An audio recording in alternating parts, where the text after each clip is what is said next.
It's time to upgrade Mini to Boya. Guys, tignan nyo to. Yung una kong Boya, napakaganda hanggang hindi ko pa talaga ma-let go. Almost mga 7 years na to sa akin. Ang bili ko pa to is 11,000 pesos yata or 8,000 pesos. Basta yun na yung dalawa na yung natatanda ko yung presyo. Tignan nyo kung gano'ng kalaki. At tignan nyo yung casing lang ng Boya Mini 2. At ang laman niyan ay 3 na. 1 piece na receiver at 2 pieces na mic. Whereas, itong aking old Boya, ganong kalaki. Pero napaka worth it ito ha. Ilang taon na rin ito sa akin. Type C.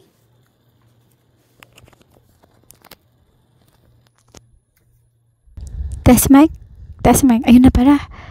Okay. Kapag pasok yun ng USB, may magbiblink na color blue. I-press nyo lang and hold for 2 seconds ito para mag-connect lang. Ngayon, kapag naka-steady na yung color blue, ito na yung kalalabasan niya. So, narinig na ako at itatapat ko na yung ating mini turbo fan dito sa tabi ko. Naririnig yun naman, diba? So, pagka color blue, normal mic lang ito. Kapag color green, noise reduction na siya. Pagka noise reduction, 1 click lang. Ayan, so both color green na siya. Naka noise reduction, ewan ko lang kung naririnig niyo pa yung halos katabi ko na talaga yung ating turbo fan, 'di ba? Grabe, AI noise reduction na to, guys. At tumagal talaga ako ng 8 years, pero ito gagamitin ko pa rin kasi napakaganda talaga ng quality ng Boya. At binili ko to kasi may noise reduction na.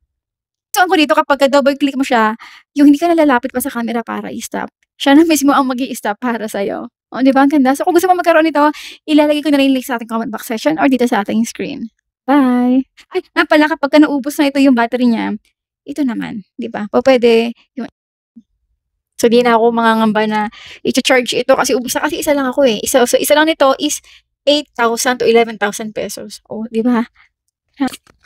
Boya is the best talaga.